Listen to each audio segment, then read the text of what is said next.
Welcome, everyone. My name is John Holliday, and for whatever reason, I've been focused on SharePoint records management for the last few years. And I'm guessing, you are here because you are forced to be here. Are you writing solutions? How many developers do we have in the room? Admins? End users? Records managers? Okay. I created this presentation. I'm doing, the whole records management track this year. And I wanted to start with file plans. How many have ever written a file plan? When I say file plan, what do you mean? What do I mean to you? Anybody? Where our stuff is, what is it? Yeah, okay. So it's just a plan, right, for laying out your records, or at least your document types, figuring out where things have to go, any additional rules that have to be there. But it's amazing how many different definitions of file plan there are out there, right? So if I go into a company and I talk about, so let's look at your file plan, a lot of people hear retention schedule when I say file plan. And so there's a lot of concepts all mixed up into it, and when you're talking about file plans outside of the SharePoint community, you get a whole different idea of what we're talking about with file plan. So I thought it would be useful to go through an exercise of really looking at the file plan from a SharePoint-centric perspective, to really get a sense for what we mean by file plan when we're trying to build a records management solution on top of what's there in the SharePoint environment.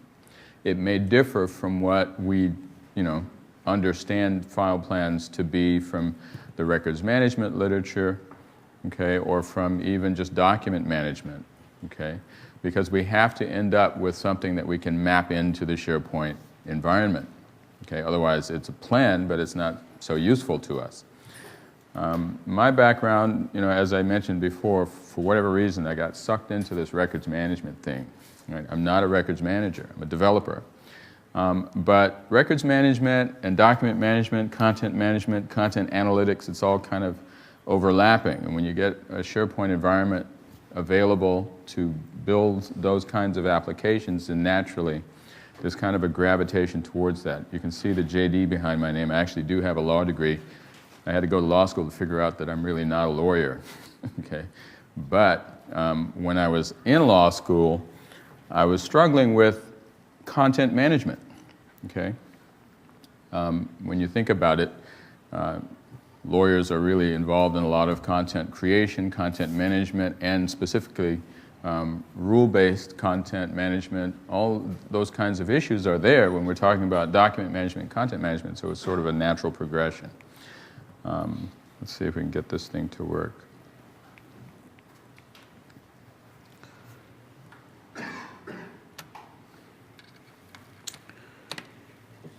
If you take a presenter's clicker away, then what's going to happen?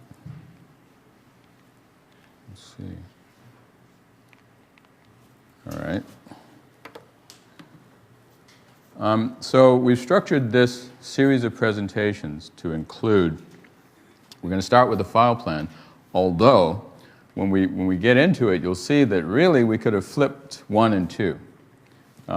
Record Center provisioning and configuration strategies sort of talks about the target. Right? If we end up with a SharePoint-friendly file plan, we're going to then turn around and configure our environment, ideally, from using information that's embedded within that file plan. So it's important also to understand where we're going, and so we have to talk a little bit about that in this talk as well. In the next talk, my colleague Brian Alderman will drive a little bit more deeply into the actual configuration steps that are involved.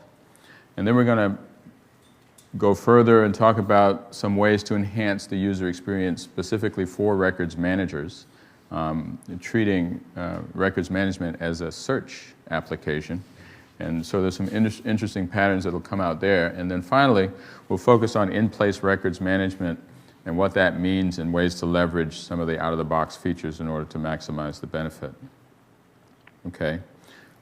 Details here that'll be in all your slide decks that you can see. But I do have a blog, although I've been so busy lately, you know how that goes, right? But at any time, if any questions come up, you'll have the deck. Any of our demos will be available. If there are any questions that come up, here's my email address. You can contact me. I love answering questions, okay? All right. So what's in a file plan? Well, I'm trying to boil it down to the key features, the key components that are relevant to our discussion. First and foremost, we have to have some enumeration of different types of documents. Here's the first point of departure when you're talking about SharePoint and you're talking about other things, okay? Often when I say document types, people hear content type, okay? I'm not really talking about content types here. I'm talking about something more general, not as formal. Because when we get into the whole notion of what a content type is, it starts to get complicated. We start to think about, well, how do we actually create those content types? What should we be creating as far as SharePoint is concerned? And we know that content types in SharePoint, the term has been overloaded to mean a number of different things, okay? In the simplest case, it's a collection of columns, right? Further up the scale, it's a set of policies, okay? And retention schedules are all locked into that, just by virtue of the way that the SharePoint environment, exists, the way that the architecture has been created. So what we need to do first is really to start less formally and focus in on what we're talking about. We need to be able to distinguish one type of document from another, loosely defined.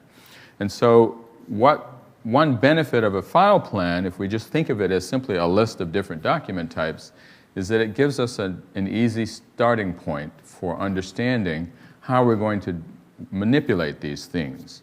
We're not talking about specific documents, we're talking about different types. So we're talking about different types of documents from a functional standpoint, okay? But another thing starts to happen when we start to talk about document types, and that's this whole notion of classification. How do we classify our documents? And then you start to think about those functional elements.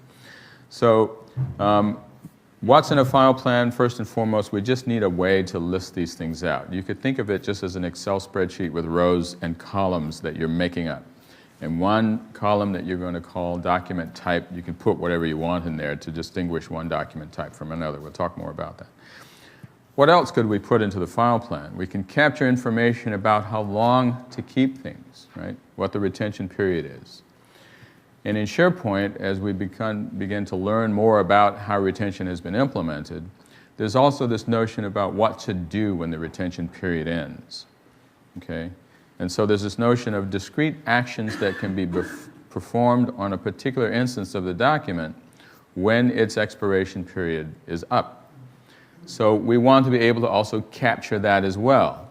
So imagine another column in our spreadsheet that describes the different kinds of actions that we know about or that SharePoint knows about. There are actually, if you've worked with the retention formulas and things in SharePoint, there's actually a way to install your own custom actions so that you can define that as an open-ended list of action types, assuming that you have the resources and wherewithal to create those kinds of components. And then finally, what we want to focus on is the assignment of roles. Often when you're talking about file plans, it's not enough to say where the document is going to go or how it's going to be classified. You also have to either assign someone the responsibility of monitoring that type of document or that class of document or groups of documents, but you also want to perhaps assign some permissions to say that these people will have a special kind of access to the document type, etc.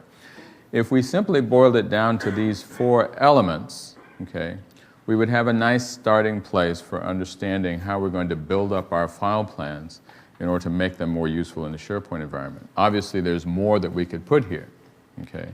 We could put some sort of routing path. We could put more information in it. But in terms of capturing basic information, we can start with this. So what's our first goal? Well, typically what I find when I'm consulting around records management in SharePoint, the number one goal is retention, okay? People are coming to this relatively difficult mechanism for managing documents, right? Compared to a central database where everything is nicely and cleanly defined from a particular vendor, let's say, Let's say you're using OpenText or you're using Autonomy or something like that. They've got a pretty well-structured database, and the actions and the relationships, even the workflow is all well-defined for you. Moving it into the SharePoint environment for whatever reason, because of collaboration and because it's already been purchased, right? SharePoint is there, we've got to work with it, right? Typically, people are pushed into this new mode of operating with their record definitions because of retention policies that have to be applied to content that they would otherwise ignore, okay? So the first step often when creating a file plan is to focus in on retention. It's actually a useful exercise because it turns out that most retention policies retention schedules include elements that are challenging to implement in a SharePoint environment. Okay, and we'll see exactly why in a minute. The first question is, how long do we have to hold on to this information? The second question that goes along with this, how soon can we get rid of it? Okay, because we're in this mode of managing risk.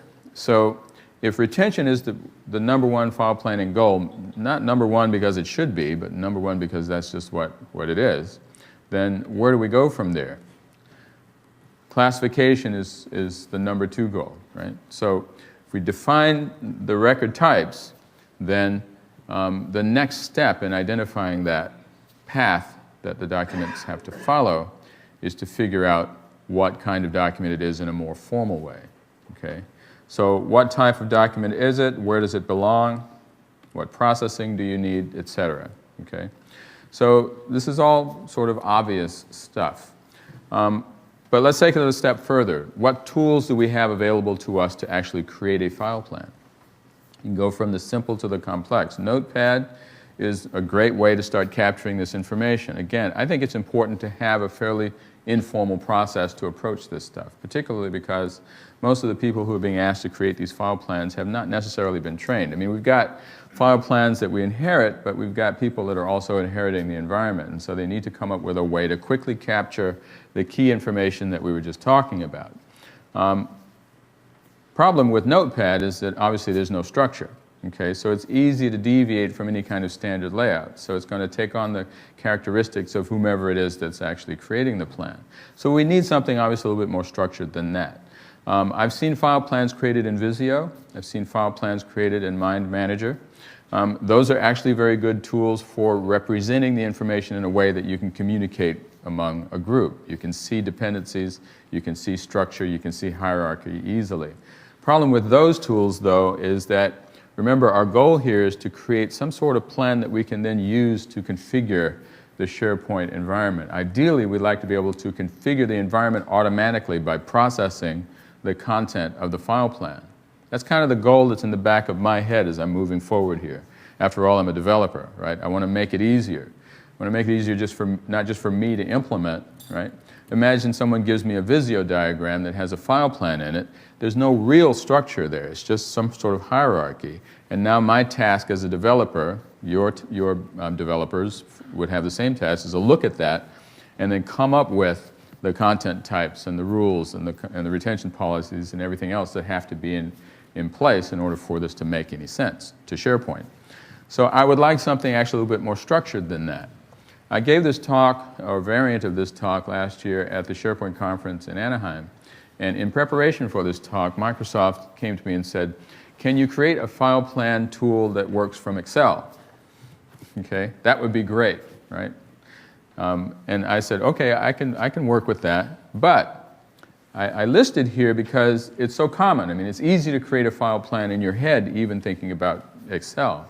But there are some drawbacks to doing that. One of the good things about Excel is that you can easily handle large numbers of document types very easily in that structure, and you can add as many columns as you want and define them. Hierarchies, though, are a little bit more difficult to handle. And it turns out that when we're building file plans, often we're dealing with hierarchies of relationships between document types. Not only that, but classification, once we put that in, is also hierarchical, usually. And that's a bit of a challenge within Excel, not from the user perspective. We can come up with views and ways to do that with macros, et cetera. But when we get to the point of now translating that into the SharePoint environment, we lose that additional piece of structure that would be nice to have. that takes us to the next tool, InfoPath, which is the one I'm going to show you today. And that is, it has many pros, right? It supports the same table structures. It's easy to automate, more scalable. All those things are there. It allows you to handle hierarchies easily, but it does require more work to define the form, more work to define the schema that the form supports, etc. But if you have the resources to do it, I'm thinking that InfoPath is probably the first choice for building a customizable file plan. It's extensible, it's manageable, it supports collaboration, all those great things, okay? It also can handle fairly large numbers of document types, although once you put it into a form, then you're starting to hit a sort of a usability boundary. So some mix of functionality between Excel and InfoPath would be ideal. Okay, so number one file planning challenge that we have, right, and the one that I'm seeing a lot of, size. Okay, it's great to think about, okay, in an ideal world, it's nice to have, okay, you can imagine, I'm talking about InfoPath file plans, you're thinking file plans, well, okay, we've got, I don't know, a dozen content types, 3 dozen content types, something like that, right? Easy to manage. So, I'm taking this concept out into the field. I encounter my clients, and small companies tend to have 50 to 100 different document types that they're worried about, at least initially. For pilot projects, we typically talking about a dozen or so just to see if things work. But when you get out there and start to work with people that have real file plans, for small companies, you're talking 50 to 100. But you start bumping that up pretty dramatically when you go to most companies. They're having anywhere from 500 to 1,200, 800 to 1,000 different document types that they're dealing with, particularly if they start with their retention schedules. Often the retention schedules are dictated to the company, right? You have to use these retention schedules. Even the metadata is dictated. For certain types of regulated industries, we know that we have a specific metadata that we're being required legally to track, and we have to map that into a file plan. If we take the retention schedule into the file plan, we end up with a very large spreadsheet, okay? So now, why is that a challenge? Okay, what do we got to work with in the SharePoint environment? Okay, we've got to somehow map this into content types, or we've got to map it into document libraries with columns on them. Why? Because that's the only way we can apply attention to the documents, retention to the documents, right? To create a retention rule, you have to have an information policy. To apply an information policy to a document, we have to attach it to a content type, or we have to attach it to a list, right? A document library. That's all we have to work with. So what does that mean? That means if we have 1,000 different document types, we've got the challenge of actually implementing potentially 1,000 different retention rules, okay? Now, obviously, there are mechanisms that we can employ to reduce the number of content types, document libraries that we have to manage. What's one way to do that? Anybody? Just trying to test to make sure you're still awake. I know it's early in the morning. Right? Huh? Well, one way to approach this is to somehow manipulate the retention rules. Often, when we have a file plan and we have the retention written out, some patterns become quickly obvious, and that is that we have overlap. Right? We have different document types that have the same period of retention that may be expressed slightly differently. Okay? Right? So we can look for ways to reduce the number by aggregating the retention. Okay? We can look at the retention formula to determine if it's actually talking about the same period of time, and then reduce the list so that we group together document types that have the same retention period. Okay? So it's kind of, you think of it as a roll-up, right? So if we have a structure, a hierarchy of different document types, if we could roll up the retention to reduce that number, we would end up with maybe a different grouping of documents than the document type name would suggest. Okay? It's kind of a nuance, but important because we hit this size challenge. I'll say it again. I'll say it in a slightly different way. Usually when we're asked to create a file plan from scratch or from a list of document types that we have, it's natural for us to approach it taxonomically, right? So we look at the document type and somehow think that there's an inherent quality of this particular document type. Okay, let's say it's an expense report. Okay, now there can be different flavors of expense report spread throughout the organization, especially if we haven't been using SharePoint for a long time. There's been no reason to really consolidate them all. So accounting uses a slightly different expense report than HR uses, right? It works for them, but we're now putting it into a SharePoint environment. We have to somehow bring that together because we're going to define rules that now organizationally we can employ policies to manage all of our expense reports, okay? Why? Another reason to do that, we want to aggregate the metadata. We want to make sure that there's a certain kind of ID that's assigned to all of our expense report. We want to make sure that all the expense reports carry certain types of data along with them. So there's some reason that we have for trying to aggregate those. So when we look at it from a file planning perspective, we often come in and say, okay, let's look at it intrinsically. What is an expense report? And we don't want to deviate from that. Right? But it turns out that if we then start mapping the retention schedules in, we notice that there are different expressions of what the retention is that all apply to the expense report, right? So we want to make sure that we have a mechanism, some kind of mechanism for reducing the total number of document types we have to contend with, and manipulating the retention formula is one way to do that. The problem, though, is that it may lead us to a different set of content types than what that intrinsic naming would suggest. I'll come back to that if there's time at the end. Let's look at it from a slightly different perspective. Some examples, sort of bottom-up look. Typical example, right? And I'm not saying that this is an ideal file plan. It's very simple. But often what you see when as a consultant, if I go into an organization and I say, show me your file plan, this is what I see, okay? I see a spreadsheet, typically, and I see a single column that uses indentation or something like that to suggest a hierarchy, and it's usually starting with a functional category, some sort of functional grouping with a subcategory, maybe 2 or 3 subcategories. Maybe they call it a record series. They've made a first stab at sort of classifying it at the same time that they're enumerating them. There's usually a description and a retention formula that's expressed similarly to this, okay? Created plus 3, right? As a human, I can read that and understand what it means. Project termination plus 1. I'll come back to that in a minute. Typically, it's created plus 3 years, right? Project termination plus a year, right? That's the kind of information that this looks familiar to everyone, right? Anyone have issues with this characterization? I'm always trying to learn more about records management. Okay, so, and maybe there's a contact that's attached to one or more of these. Often this is sometimes also reflecting the departmental structure within the organization, something like that. Depends on what the company is really interested in. Okay? So where am I going with this? I mentioned it a little bit before, but I'm going to bring it back into context.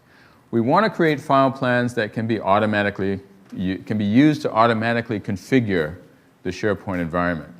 Okay? Why go through this exercise if we're not going to end up with something we can use to reduce the cost and effort involved in configuring SharePoint to handle documents that are described in the plan? We also have a goal to make it easier to deal with larger numbers of document types, as I was just explaining. And we would like to ideally be able to enable collaboration in the development of the file plan, right? It's often useful to get more minds involved as we're debating, does this document type belong here? Should we be thinking about this way, or should we be thinking about it some other way? Particularly if you start talking about workflow and those types of things, we want to have that as sort of a side goal. Okay. So let's take the first point, file plan automation. What do we need? We need a consistent data structure, ideally one without too many hierarchies, unless we have a way to capture the hierarchy in a structured way. Okay? Otherwise, we won't be able to write code that works with the file plan, right? If you want to give the file plan to your IT staff and say, here, implement this, it'd be great if they could say, okay, we'll just throw it at our handy PowerShell script. It'll go through, grab everything, and configure everything for you, right? Why is that a good idea?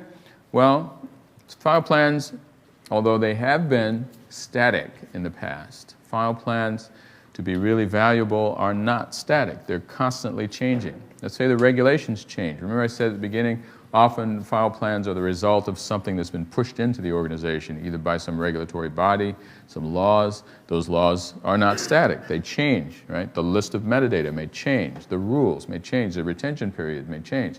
So as soon as that happens, if we have a very expensive, labor-intensive process for translating the file plan into a SharePoint site configuration, obviously it's either not going to be done or it's not going to be done well. So we would like to end up with the ability to programmatically process that data. The disposition actions, we want to be more clear about what happens at the end of the retention period. Okay? Some things are easy. Copy the document into the repository, right? Declare the document as a record. Okay? Delete it, right? Send it to the National Archives. Well, these are the kinds of actions that happen at the end of retention periods. So we want to be very clear about what actions are allowable, which actions are not, when they can be performed, etc. And then that final optional piece of assignment of responsibility. What does this mean? This means that when we're configuring the SharePoint environment, we can at the same time assign permissions to locations, assign permissions to content types, to control access and make sure that it ties back to our organizational policy. So let's take another look at the file plan, from a spreadsheet perspective, and how we might transform what we typically begin with and then start flattening it out. You can see immediately I'm trying to flatten this out. So we have a list of types, and I still don't want to call these content types, although you'll see here that these can become content types. Okay? But that is a fairly, again, taxonomic approach. It works for smaller companies, but as we get into larger companies, there are forces that tend to push us away from this. I'll come back to that too. Simple description, often, with the examples, you want to capture additional information. I've just given some examples here of some additional things that you might put there. And I just, put this formula there as X number of years. I'm going to revisit that too. But imagine that you have a spreadsheet and you spread it out this way. That category is something that we might be able to use. I was thinking about this from the perspective of Excel, and being able to process this information automatically. We could start to manipulate the data in these columns. One clean way to do this, and I just offer this as a suggestion because I've used it effectively in the past, is to allow the category to capture the hierarchy. Right? Move it away from the type and allow the category field to include slash characters. We can easily process that. Right? We grab that text and imagine some macro or script that just says, okay, this is the hierarchy. That can define a folder structure within a document library. It can define a lot of different things without confusing it with the actual type classification of the document. Again, what we're trying to do here is tease out the information in such a way that we can reuse it to support SharePoint. Okay? That's actually a very effective way to capture information because you can give that spreadsheet back to end users and they don't balk at it at all. They just fill it in because they understand they needed a way to put that in and you needed them to not put it in a type column. Okay. So the second challenge here was the large numbers of document types, right? So Excel is really good, but you want better control of the data representation from a programmatic standpoint. InfoPath is good from another perspective, but we want to make sure that we create the form using some structure. Repeating tables are very useful within InfoPath to handle that. And then we can handle large numbers of document types that way as well. And also, from an InfoPath perspective, how many of you actually use InfoPath? So, okay, good. So one of the things is that InfoPath has the ability to provide different views, right? So you could have a more traditional table view in your InfoPath form in order to just capture more information. You just flip it to the more detailed view so you can put in that information. Same thing you would do the other way from Excel. If I were writing an Excel add in, for example, the main view would be the spreadsheet, right? But then I might want to have a more detailed view to capture other things. Hierarchies would still be difficult to manage in Excel, though. Okay, you'd have to put them in separate sheets. It would get very messy. All right, okay. Collaboration, great tool for doing that, right? SharePoint. So, you know, we've got form libraries. Okay, so if we're deciding that we're going to use InfoPath, I've already decided for you, we're going to use InfoPath, right? Well, obviously we're going to upload that into a form library so that we can work with the file plan specification interactively with our team. And then we could also do things, right? The next step is to maybe apply a workflow so that when the file plan is approved, our automatic processing can kick in, grab the data from the nicely structured file plan, right, that we've created, and then do the work, right? And that work could include a number of different things. Okay, so let's talk about that. How to apply a file plan to SharePoint? Well, what does that mean? First of all, we can use that data for provisioning. Okay, so again, I'm asking you to use your imagination more, right? But we've got a well-structured data set. It's in XML, right? We've used InfoPath to structure our data source. Okay, it's even got a schema associated with it, so it can be validated. And we end up, after interacting with the file plan form, we end up with an XML file that has all the information in it that we need to work with. So now how are we going to work with that? One of the first things that we can use it for is to do provisioning, right? Not just configuring the record center, but making decisions about how many record centers we need, okay? Let's say we have a file plan with 1,500 document types in it, and we've gone through the process of trying to reduce that number. We ended up with 1,200 document types, okay? We've got an algorithm for mapping those to content types based on retention. We do retention roll-ups, and we end up with content types that look nothing like the taxonomy, but they're effectively grouped. And now we want to decide how to provision that thing. Well, if we've got 1,200 document types and 1,000 of them are in one category, or 1,000 of them are in, you know, a small group of content types, we might want to then take that opportunity to optimize the provisioning so that we end up with an effective deployment that can handle most of our document types and maybe reserve another even content database or web application for dealing with those special ones. We could take some algorithmic approach that looks at the assignments to say that, well, you know, 90% of our document types are the responsibility of a small group in our legal department, right? So we may want to take additional steps, provisioning steps, to structure our SharePoint environment so that they have the appropriate access rights, etc. So we can use the information in the content type, in the file plan, to figure out how many web applications we need, how many record centers we need, how to configure those record centers for the appropriate people. The second thing that we want to do is we want to then use it for configuration. And now you see the value because we're now sharing that same data definition across any number of different tools. One would be to automatically configure the existing record center sites. So imagine a feature that we turn on in a record center that reaches into some form library, pulls out the file plan information, and then creates the document libraries, and creates the content types, and creates the retention policies, and creates the content organizer rules. Okay? It saves us a lot of time, and it's consistent, and traceability is back to the original file plan. So we can do all of that fairly easily once we have that file plan defined. Let's talk quickly about the provisioning. A couple of things that might be interesting is to look at the total number of documents, right, that we end up with, how to set up the content database, configure quotas, etc. We can look at things like the number of documents per category to figure out how to set up our folder structure.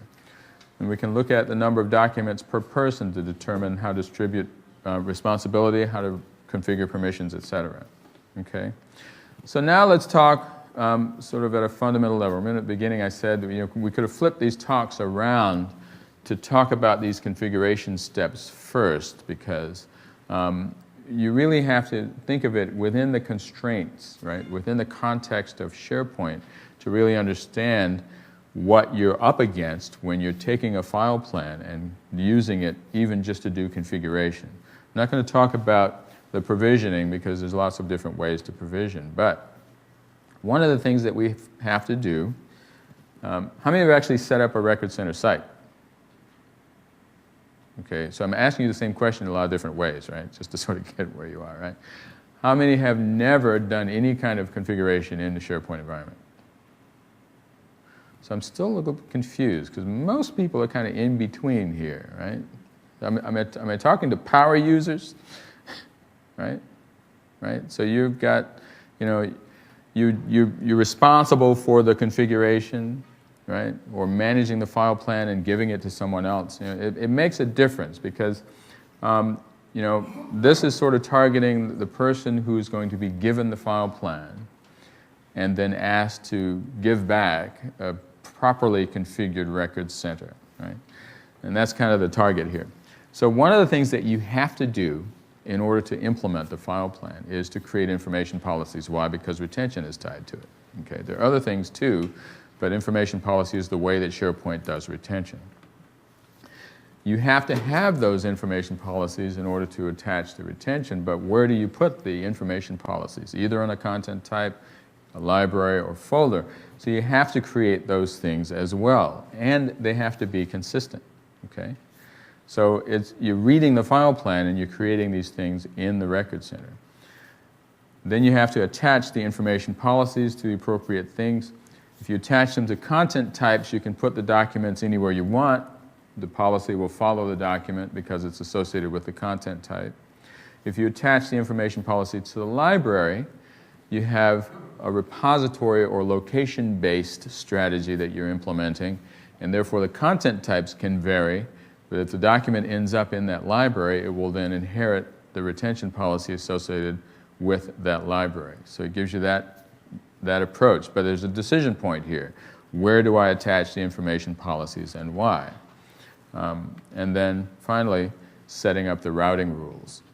So I'm assuming everyone is then familiar with the content organizer and its usefulness in the SharePoint environment. It's a routing mechanism that is an enhancement over the 2007 routing mechanism in that you get to define your own rules without writing any code.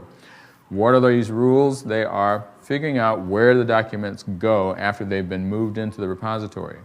Now, we're not talking about in-place records management. That's in the fourth talk today. Right? We're talking about this repository-based record center. Okay? And the whole notion of the record center is that you have to copy or move documents into it in order for it to be put away. So you've determined that the document needs to be sent there separately. And then you have all kinds of mechanisms for sending it there, either through a web service or manually by clicking and saying, send it to the repository, whatever. When the document comes into the repository, it goes into a drop-off library and a rule fires, and that rule looks at the metadata and figures out where the document needs to be. Those rules require a content minimally. So you cannot create the rule without first creating the content type.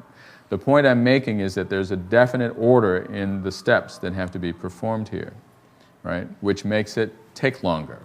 So if you're looking at a file plan and you're saying, okay, I've got an expense report type and I want to create a location for it, you can't just create the location. You have to classify it because that's a requirement for the content organizer. You have to classify it, and then to define the rule, you have to say where to put it. That means that you first have to create the document library. If you ever created a content organizer rule, you know that even in the UI, when you try to create the rule, you have to have a known type and a known location. You can't create the rule and then come back later and specify where it goes. So you first have to create the document library. You first have to create the content type. Okay? The content type defines the metadata that's going to drive the rule. The document library defines the location for the object. Okay?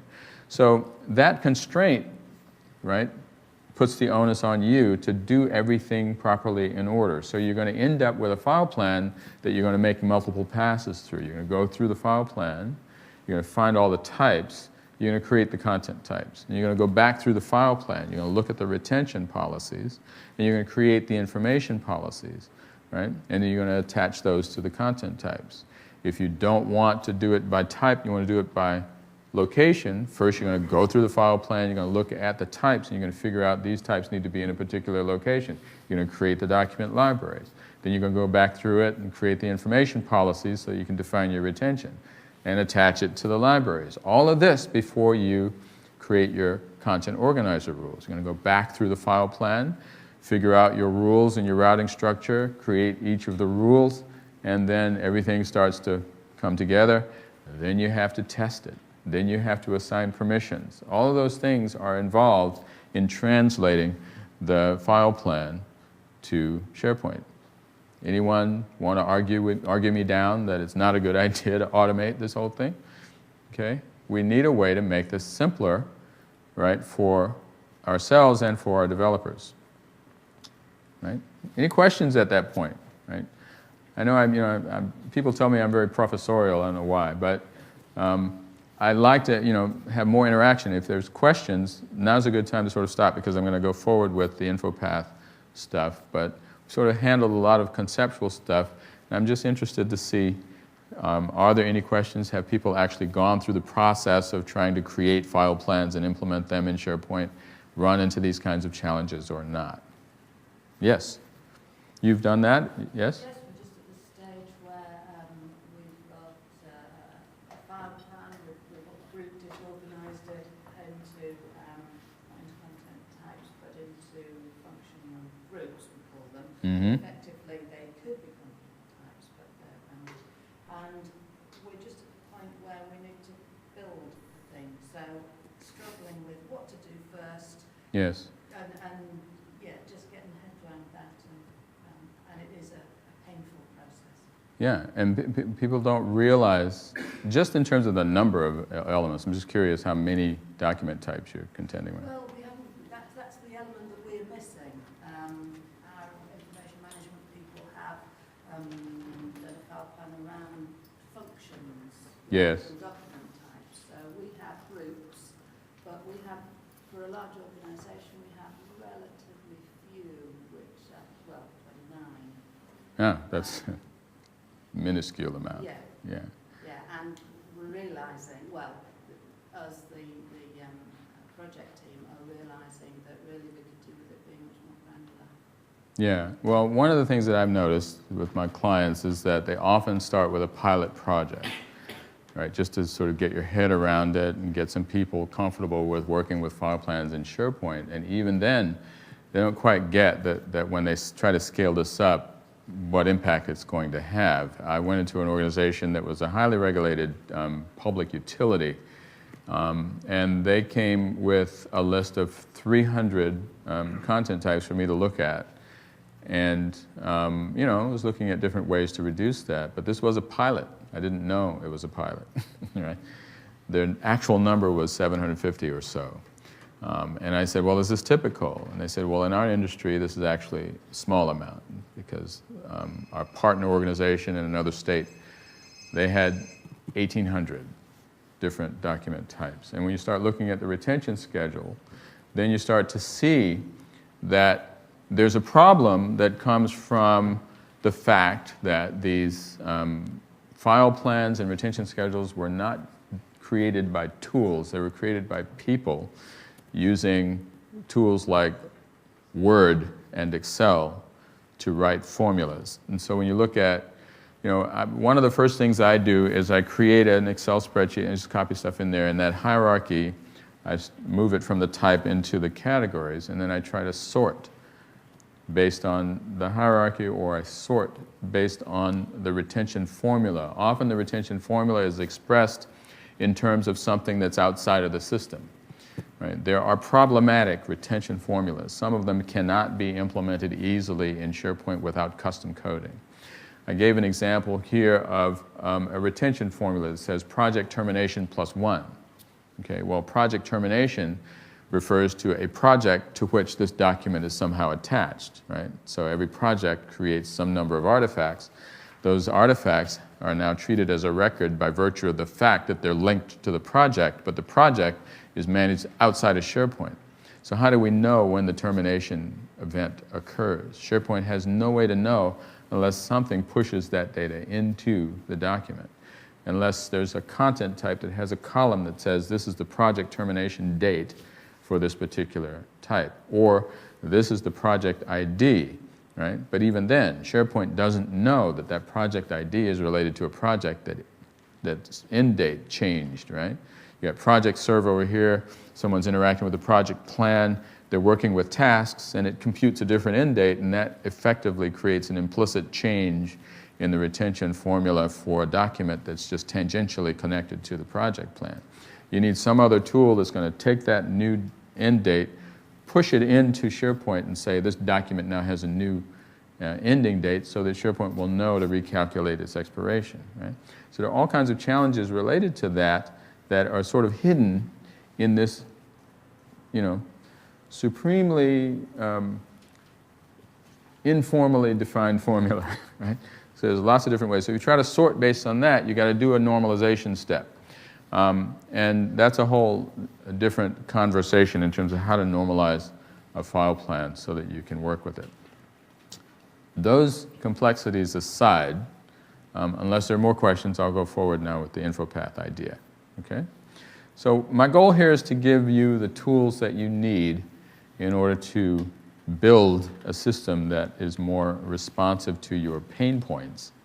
Okay? So why I chose InfoPath 2010. When Microsoft asked me to do it in Excel, I said, yeah, but. Okay? I said, I'd rather do it in InfoPath. They said, okay. So we move forward thinking about some of the benefits. Okay? InfoPath has the capacity to capture much more information than we could do in Excel. With an open-ended, schematized data source that we can just install into InfoPath and begin working with it. So we can capture all the information that we need in a way that allows us more flexibility. Okay? So that means that we get the ability to extend and reconfigure that schema just by re-importing it into our InfoPath form. So InfoPath becomes a repository for all of our hard-earned intelligence about how file plans for our organization should be structured. Okay? The benefit of having that schematized data source is then that we have fewer chances of errors and omission. We're having to go through a process of cramming that information into a schema that allows us to then control how it's processed. And ideally, if we're successful in doing that, we can bring the repository online and take it offline, bring it online again, make changes, go back, take it offline, right? Many, many times with any number of content types that we may identify. So how do we structure a solution to work with this kind of approach, right? I've sort of given you a hierarchy here. We have, we could do this in a lot of different ways. One way is to create what I'm calling a file plan gallery in the SharePoint environment where we can upload our file plans or create them in the gallery, right, using standard tools, InfoPath. Right? We could put that in Central Admin if we wanted to centralize the gallery so they could be pushed out. Particularly if we're going to use it for provisioning, this is probably a good idea. Okay? So imagine that we have the file plan in there, and this part is sort of the user interface, but there could also be a programmatic interface to it.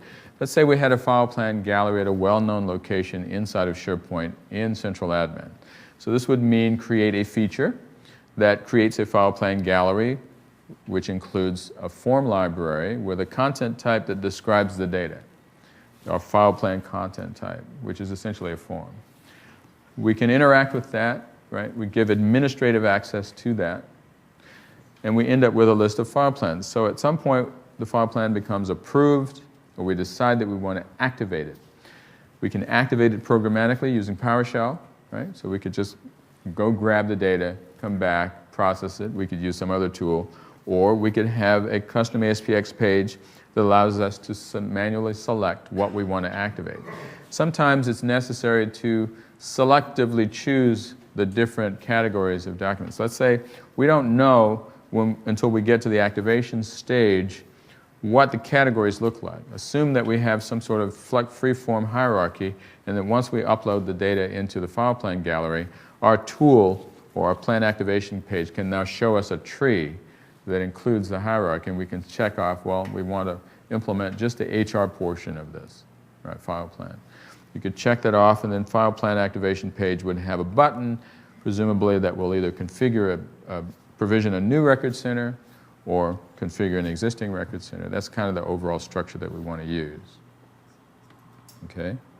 So, to build the solution, what are the steps? We have to first start with the schema. We want to create a schema that accurately captures our way of doing file plans. It may differ from organization to organization. I'm not suggesting that there's a standard or even that a standard is useful.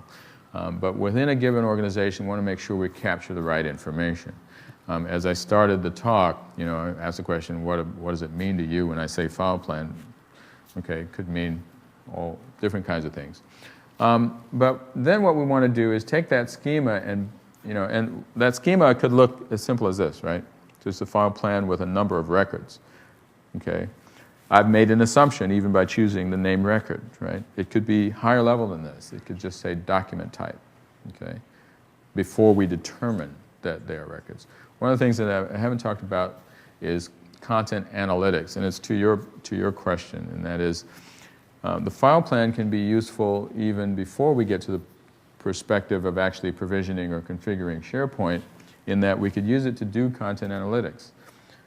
Instead of assuming that we're talking about records, we could just say that we're talking about document types, and we're going to perform some sort of algorithmic operation to then determine which are records and which are not.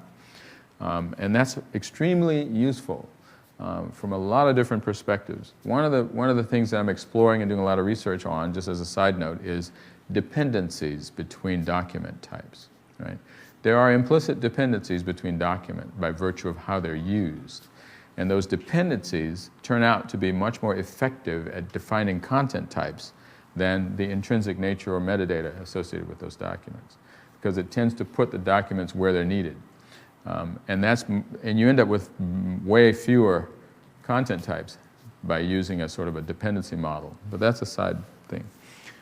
Once we have a schema that clearly defines what's in it, then we want to go through some process of creating .NET components. And I use a number of tools to take a schema and actually produce the classes that then are used to implement.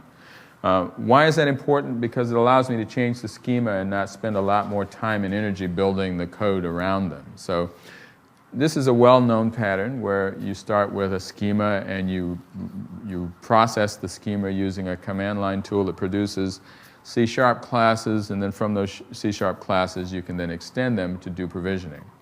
So from that previous slide where you saw the different file plan elements, the record there would actually become a class that I could then extend to say, okay, I can make a call to a function that takes that record and creates a content type and takes that record and creates a document library, those kinds of things. So I'm suggesting that this is probably the best way to go about taking that schema into code because it's easy to regenerate them. Then you need a form template. So I've created one, just a file plan specification, and you start to then see how the file plan materializes. And then there's that file plan gallery component where you have the file plan activation page, whether you put the gallery in central admin or put it in the record center or put it into some other collaborative site. Really doesn't matter so much, okay? So, like all great demos, I broke it this morning, 5 minutes before coming to the, so I'm gonna flip over and see if my theory is correct and that it wasn't really broken, right? And that there was some sort of timing issue. So the way this starts, so what I've done here is I've activated a feature. So I just want to show you. This may work, it may not work. I don't think it matters so much. All this code actually will be available on my blog so you can download and play with it. Trust me, it actually does work very well. But I'm going to go into site settings. If you've ever seen this, this type of configuration, what I've done is I've created, it's a little bit hard to see in the resolution here, but I've created a site collection feature. And if I scroll down here, you can see, let's see, where is it?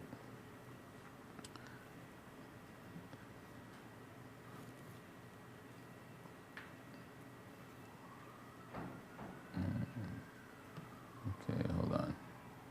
Let me go to a different site.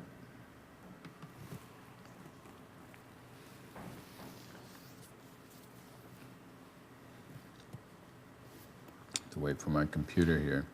So essentially what I've created is a couple of site collection features. Site collection level because you might want to put some of these resources in different sites, etc. There's a different site that should have it installed. Let's go and find it. One feature creates our form data type, right, or content type that defines the file plan form. Let's see if we can grab it here. Should be here in the list. No.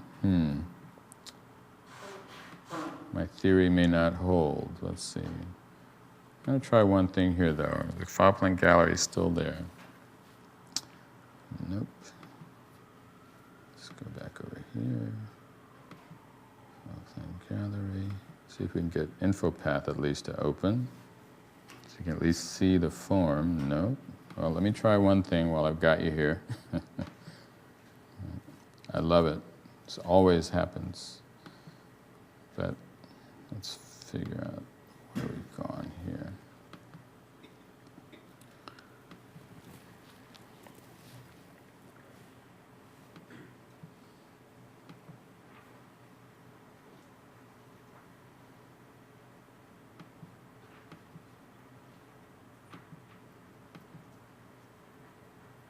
This is too much code for you to actually ever see.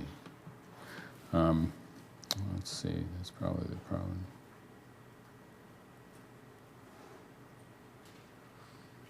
Yeah. It says it's already activated. Therein lies the problem. Let's just try one slight thing here.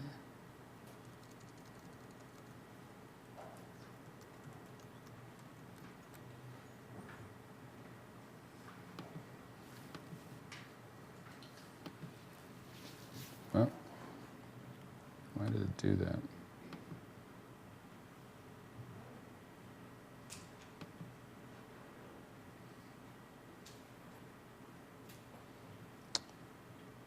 Okay, let's go back to the site.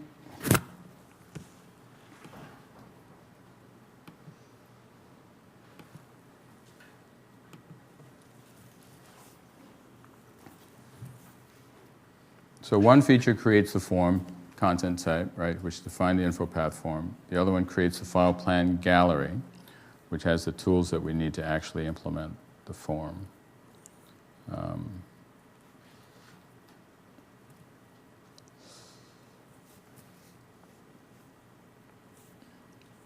Give it 1 second. We might. Provide the code on the blog. Yes. So we can Right. actually You can actually download this stuff, run it, play with it. Right. As a starting point, I think it's a good jump start. You've got the form already defined. You've got the functionality already defined. Right. There's an activation page. All that stuff is there. And this is just one. I'm just offering this as a suggested approach because the complexity is so. The real challenge is the number of document types and all of the steps that are needed to manually configure. Right? This takes that out of the equation, and then you can start to then begin to actually focus on the true meat of the problem, which is the content analytics and figuring out what your file plan needs to include. So you see that little thing spinning up there. I'm sort of waiting for it to come back.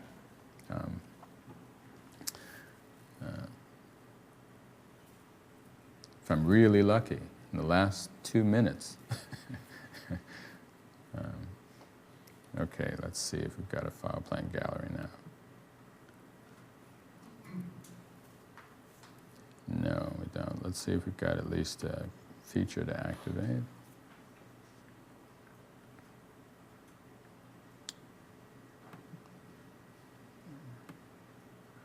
that's a little better. So the form is there. Can we activate the...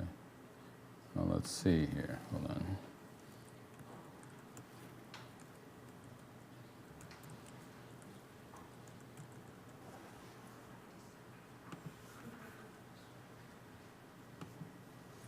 Let's try one more.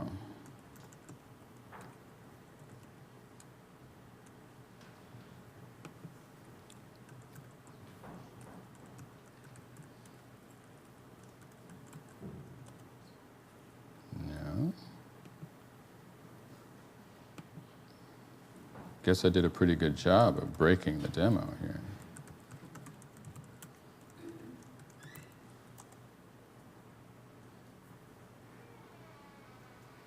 So I've done a pretty good, decent job. Okay, so I'm not going to fight with it anymore, right? Get the idea. What happens is you go into the file plan gallery, you click that add button, info path comes up, you fill out the form, you save the file plan. There's an ECB command, so you know what an ECB command is, right? So on the edit control block, right there with the file plan, you do a drop down, it says activate file plan. You click that activate, it goes to a special page, and on that page, all the information in the file plan is presented. So you can select what you want to activate, you click a button, it creates everything for you. It's magical. So look for my blog, johnholliday.net. The information will be there for you to download. Also, there's some additional resources there that you might want to take a look at related to records management that you can download and use. Okay? So let me just flip back over here. The final page here is just to reiterate those main points. Is the size of the file plan is a big challenge, and all the steps for configuration have to be coordinated and done in a particular order. So you want to use that automated processing approach. Use it as a jumping off point, writing PowerShell scripts, maybe command line tools, info path, etc., as a starting point for sort of managing that complexity. The other thing I wanted to say here is that your data schema doesn't have to follow any particular mandate, right? It's just that you have to capture enough information to do what you want in the SharePoint environment. You may decide that you want to use in-place records management, for example, right? The file plan automation idea is still relevant for that as well. It's just that the code that reaches into the file plan and does the configuration is doing something totally different, right? It's maybe still creating content organizer rules, but it may be also spinning up workflows, associating those with the document types that then turn around and set that flag that says this is an in-place record, right?